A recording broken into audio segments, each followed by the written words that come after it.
동영상 보니까 어떤 생각 드세요? 코치의 참 중요성이 필요하죠. 그렇죠? 뭐 목사님 뭐 UFC나 이런 거 간혹 이제 쇼츠에 떠갖고 이제 보면은 코치들이 정확히 어떤 것이 상대가 약점이다. 너가 지금 뭐가 부족하다. 너가 어떻게 해야 된다. 이러고 할 때 코치의 말을 잘 듣고 한 선수들이 역전하거나 이런 것들을 참 많이 볼 수가 있어요. 그만큼 지시대로 하는 게 참 중요하다 이런 생각이 들어요. 그래서 그거를 수용성 있게 받아들이는 사람이 있고 받아들이지 않는 사람이 있어요. 여러분들은 어떤가요? 여러분들 운동하는 친구들이 있을 거고 아니면 뭐 미술이나 음악하는 친구들도 있겠죠. 그때 보면은 여러분들 코치해주시는 분들이 있을 거예요. 그렇죠? 한결에 미술 학원 다니면서 그렇죠? 한결을 코치해주는 사람이 있을 거고 우리 실용음악하고 있는 우리 지훈이도 발성할 때 어떤 코치가 있을 거고 우리 제빵하고 있는 우리 윤서 오늘 안 왔어? 오늘 안 왔구나 저기 어떻게 알려줄 거고 근데 하라는 대로 처음에는 잘 배우는 게 중요합니까 안 중요합니까? 중요해요 여러분. 네, 그 얘기를 좀 하고 싶고 그렇다면은 우리 인생 가운데 하나님께서 여러분들에게 코치를 보내주셨습니다. 그 코치가 누굴까요? 바로 성령 하나님이세요. 성령 하나님의 다른 이름은 보혜사이시고요. 보혜사의 다른 그 뜻을 뭐냐면은 헬퍼예요. 헬퍼가 뭐예요? 도와주시는 분이에요. 그럼 도대체 우리를 어떤 것을 도와주실까요? 기도를 잘할 수 있게, 찬양 가운데 우리가 감동받을 수 있게, 말씀을 읽을 때 그 말씀을 우리가 그대로 살아갈 수 있게 힘주시는 분이 바로 우리 성령 하나님이에요. 우리가 살다 보면은 성령 하나님의 코치를 받을 때가 있어요. 언제일까요? 바로 우리가 말씀을 읽고 그 마음에 울림이 있구나 기도할 때 마음에 감동될 때가 있어요. 그때 그 말씀대로 그 성령께서 주신 마음대로 우리가 할 때는 참 너무나도 기쁜데 그러지 않을 때, 성령을 소멸할 때 우리 마음에 어떨까요? 불편할 때가 있습니다. 고등부 예배 잘 드려야지, 말씀 잘 들어야지 하고 그 말씀에 순종해서 우리가 말씀에 집중할 때는 참 은혜로운데 내가 딴 생각하거나 게임 생각하거나 집에 두고 온 무언가를 생각하고 있거나 이성 친구 생각하고 있다가 보면은 어느새 은혜가 사라지는 거예요. 여러분 참 신기하지 않나요? 그래서 목사님은 성령께서 마음 주신 대로 살아야겠다라는 이 어떻게 보면 일념하에 신앙생활을 하고 있는 것 같아요. 여러분들은 어떠십니까? 성령님 마음 주신 대로 삽니까? 아니면은 여러분 뜻대로 살고 있습니까? 창세기 2장 16절에서 17절 말씀에 보니까 이 말씀 다 알고 있죠? 아담이 하나님의 말씀대로 살아야 되는데 그래서 하나님께서 이들에게 복을 주시려고 한 가지 보물지도 같이 어떻게 보면 인생의 보물을 찾는 내비게이션을 주셨습니다. 그게 바로 이 창세기 2장 16절에서 17절 말씀인데요. 제가 읽어볼게요. 여호와 하나님이 그 사람에게 명하여 이르되 동산 각종 나무의 열매는 내가 임의로 먹되 선악을 알게 하는 나무의 열매는 먹지 말라. 내가 먹는 날에는 반드시 죽으리라 하면서 하나님께서 분명히 경계를 놓으셨어요. 너가 이것을 먹으면 죽는다. 절대 먹지 마라. 이것은 경고가 아니라 여러분 생각을 해보세요. 목사님 딸 서린이가 절벽을 향해서 가고 있어요. 그럼 말려야 할까요? 안 말려야 될까요? 당연히 말려야 되죠. 그리고 우리 아이가 실제 있던 일이에요. 쇼파를 타고 올라가서 식탁을 타고 올라가가지고 엄마가 안 보는 사이에서 식탁에서 떨어진 적이 있어요. 이 정도 높이였거든요. 목사님이랑 사모님 마음이 어땠을까요? 제가 철렁했습니다. 우리 아이 어떻게 되는 줄 알고. 애는 막 자지러지고 있고 막 환장을 하겠어요. 그런데 다행히 아무 일도 일어나지 않았어요. 그런데 그 이후로 목사님이랑 사모님이랑 소파에 어떻게 했을까요? 이 아이가 다시는 식탁에 오르지 못하도록 조치를 해놨습니다. 예방을 하는 거죠. 사고가 일어나지 않도록. 그리고 서린이한테 그 어린아이한테 얘기합니다. 너 절대로 이젠 여기 가면 안 돼 해서 우리 아이가 너무나도 사랑스럽지만 그곳에 가려고 할 때 저랑 우리 아내는 강하게 얘기를 합니다. 안 돼! 이러면서. 여러분 선악과 먹어야 됩니까? 먹지 말아야 됩니까? 하나님 마음이 그랬어요.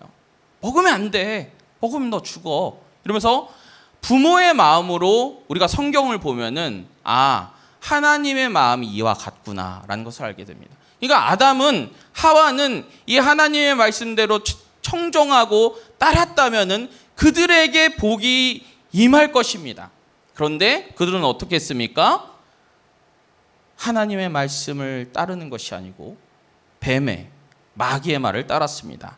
창세기 3장 4절에서 5절에 보니까 뱀이 여자에게 이르되 너희가 결코 죽지 아니라 너희가 그것을 먹는 날에는 너희 눈이 밝아져 하나님과 같이 되어 선악을 알 줄 하나님이 아심이니라. 여러분, 이 뱀이 가장 먼저 하는 작업이 뭔지 아십니까? 바로 하나님의 말씀을 믿지 못하게 하는 것입니다. 불리하게 만드는 거예요. 이 말씀이 믿어지지 않게 만드는 거예요. 이런 게임이 얼마나 많습니까? 여러분, 이제 우리 고3들 이제 성인, 내일부터 성인이죠. 그렇죠? 여러분들 하고 싶은 거, 이제까지 못했던 거 할 수 있습니다. 그런데 하는 거에 대해서 책임은 여러분들이 지셔야 됩니다. 다시, 이 뱀이 이들에게 갈라지게 만드는 이유가, 말씀과 분리되게 하는 이유가 무엇입니까? 바로 하나님과의 관계를 어떻게 할까요? 분리시키기 위해서, 이것을 깨기 위해서, 또한 이것이 인간을 망치는 가장 쉬운 길인 것을 너무나도 잘 알기 때문에 이렇게 행했습니다. 이때 하나님 말씀을 따르지 않고 뱀의 말을 따랐던 아담과 하와는 결국 죽음이라는 길에 놓일 수밖에 없게 되었다는 것입니다. 우리가 이 세상에 두 종류의 사람이 존재합니다. 한 종류의 사람은 하나님의 말씀을 청종하는 사람이고, 다른 한 종류의 사람들은 하나님의 말씀을 무시하는 사람들입니다. 사랑하는 여러분, 여러분들은 어느 쪽에 계십니까? 마음 가운데 성령께서 여러분들에게 말씀하실 때, 말씀 하나님께서 여러분 마음 가운데 울리고 있을 때 여러분들은 어느 쪽을 택하고 있습니까? 우리 사랑하는 우리 고등부 친구들은 모두 하나님의 말씀을 선택하시는 복받는 자들 되시길 주님의 이름으로 축복하겠습니다. 요한복음 2장 5절 말씀에 한번 보시죠. 보물을 어떻게 찾아야 할지 한번 살펴보겠습니다. 한번 우리 같이 읽어볼게요. 요한복음 2장 5절 시작. 그의 어머니가 하인들에게 이르되 너희에게 무슨 말씀을 하시든지 그대로 하라 하니라. 이 예수님의 어머니인 마리아가 하인들에게 한 얘기입니다. 예수님께서 무슨 얘기를 하든 그대로 하라. 그대로. 과연 이 말씀을 청종했을 때 어떤 일이 벌어지죠? 바로 요한복음 2장 7절에서 8절 말씀에 보니까 예수께서 이렇게 말씀하십니다. 예수께서 그들에게 이르시되 항아리에 물을 채우라 하신즉 아기까지 채우니 이제는 떠서 연회장에 갖다 주라 하심에 갖다 주었더니 그 물이 변하여 무엇이 되었습니까? 포도주가 되었습니다. 이것을 우리는 이적이라고도 하고요. 더 넣어서는 표적이라도 합니다. 표적. 예수님께서 이제 메시아라는 것을 드러내는 사인을 우리가 볼 수 있죠. 여러분, 상식적으로 알아두면 좋을 것 같아요. 예수님 첫 이적, 이 첫 표적이 뭐냐? 바로 이 가나안 혼인잔치에 물로 포도주를 바꾼 사건입니다. 이게 첫 번째예요.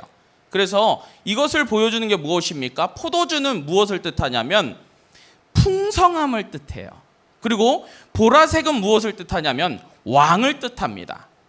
여러분, 그렇다는 것은 이 포도주의 의미가 무엇입니까? 물로 포도주를 바뀐다는 것은, 이 초자연적인 역사를 일으킨다는 것은 이 세상을 지으신 분이 바로 하나님이시라는 것, 또한 이 예수님이라는 것, 또한 보라색이라는 것은 왕을 상징하며 또한 영적인 풍요로움을 말하고 있는 겁니다. 그래서 예수님이 오신다는 것은 우리를 풍요롭게 하시는, 영적인 풍성함을 누리게 하시는 왕이 바로 이제 드러나시는구나, 사역적으로 보여주시는구나 라는 것을 우리가 알게 되는 것입니다. 그렇다면 사랑하는 여러분들은 하나님의 말씀에 청종하고 순종하고 있습니까? 목사님 인생을 한번 돌아보니까요, 성령 충만할 때는요 참 하나님 말씀에 무조건적 순종을 한 것 같습니다. 그렇지만 내가 조금이라도 영적으로 조금 떨어지고 한다면요, 내 속에 있는 불만들이 올라오면서 말씀대로 살지 않으려고 더 노력하고 있는 것 같았습니다. 성령 충만할 때 18살, 19살 때, 그때 소명의 불을 받았을 때 하나님께서 총신대 가라 그러면 가고요, 서울로 가라면 가고 울산으로 가라면 갔습니다. 왜 그럴까요? 나는 주의 종이기에 주인 하는 대로, 주인이 말하는 대로 따르는 것이 종의 역할이기 때문에 순종하였습니다. 여러분, 이제 우리 고3들 대학교 가면은 참 유혹거리 많거든요. 우리 원규 왔습니까? 원규? 원규야. 그래. 하나님 말씀에 순종해야 돼요. 순종해야 돼요. 유혹거리 많아도 끝까지 이 자신의 마음을 지켜야 됩니다. 알았죠, 찬민아? 알았지? 자,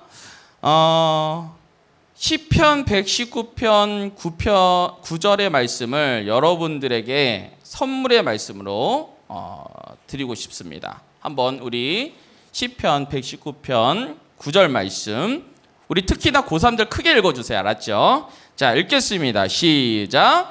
청년이 무엇으로 그의 행실을 깨끗하게 하리이까? 주의 말씀만 지킬 따름이니이다. 아멘? 아멘. 무엇이 여러분들을 깨끗하게 할 것입니까? 여러분 스스로의 양심, 스스로의 의지로요, 절대 되지 않습니다. 목사님도 되게 자신만만했습니다. 왜냐면은요, 목사님 아들에다가, 나는 모태신앙에다가 내가 죄지을 게 뭐가 있지? 나 이렇게 생각했거든요. 그런데 교회가 어려워지고 교회 공동체가 무너지고 제가 그 교회 공동체에서 떨어지니까 자연스럽게 성령 충만함이 떨어지는 거예요. 참 신앙적인 많은 방황이 있었어요. 그러다 보니까 저도 모르게 제 자리 가운데 있게 되더라고요. 나는 나의 스펙이, 나의 어떻게 보면은 혈통적인 이런 부분들이 나를 지켜줄 줄 알았습니다. 아니요. 인간적인 그런 것들이 나의 신앙을 절대로 지키지 못합니다. 그렇다면 우리를 깨끗하게 지킬 방법이 무엇입니까? 이 말씀에 나오죠. 오직 주의 말씀만 지킬 따름이다. 이 말씀만이 우리를 깨끗하게, 거룩하게 구별시키는 것입니다. 잠언 19절, 16절 말씀 한번 같이 읽도록 하겠습니다. 시작. 계명을 지키는 자는 자기의 영혼을 지키거니와 자기의 행실을 삼가지 아니한 자는 죽으리라. 아멘. 죄를 이기고 세상을 이기고 마귀를 이기는 능력은 나의 결심이 아닌 어디로부터 온다고요, 여러분? 하나님 말씀으로부터 온다는 것입니다.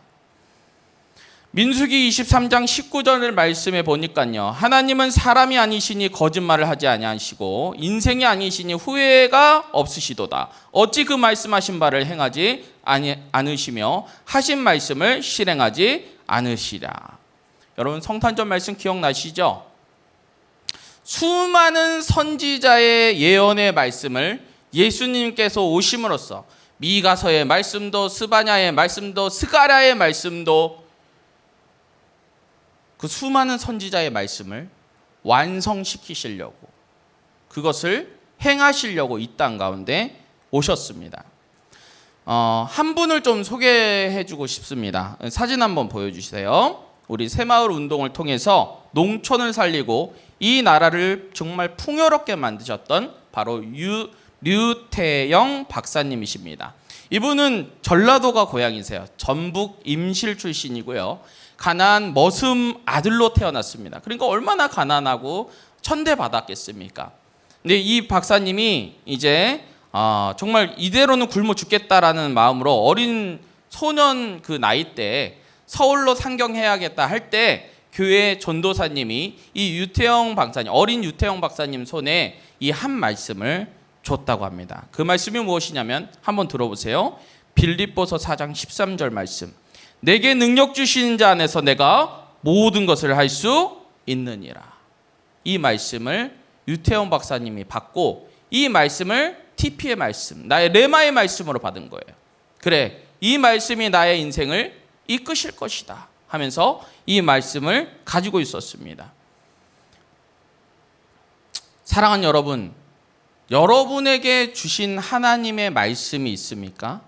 목사님은 호세아 10장 12절 말씀을 주셨는데요. 묵은 땅을 기경하라. 마침내 여호와께서 오사 공의를 빛처럼 쏟으시라. 이거는 우리의 마음을 다시금 굳은 마음 제하시고 새로운 마음을 달라는 말입니다. 우리 저기 중산 친구들 와가지고 설교를 좀 빨리 끝내야 할 것 같은데, 사랑하는 귀한 친구들, 우리 2024년 마지막 날 여호와의 말씀을 청종하고 또한 그것을 통해서 복을 누리시는 저와 여러분 되시길 주님의 이름으로 축복하겠습니다. 아멘.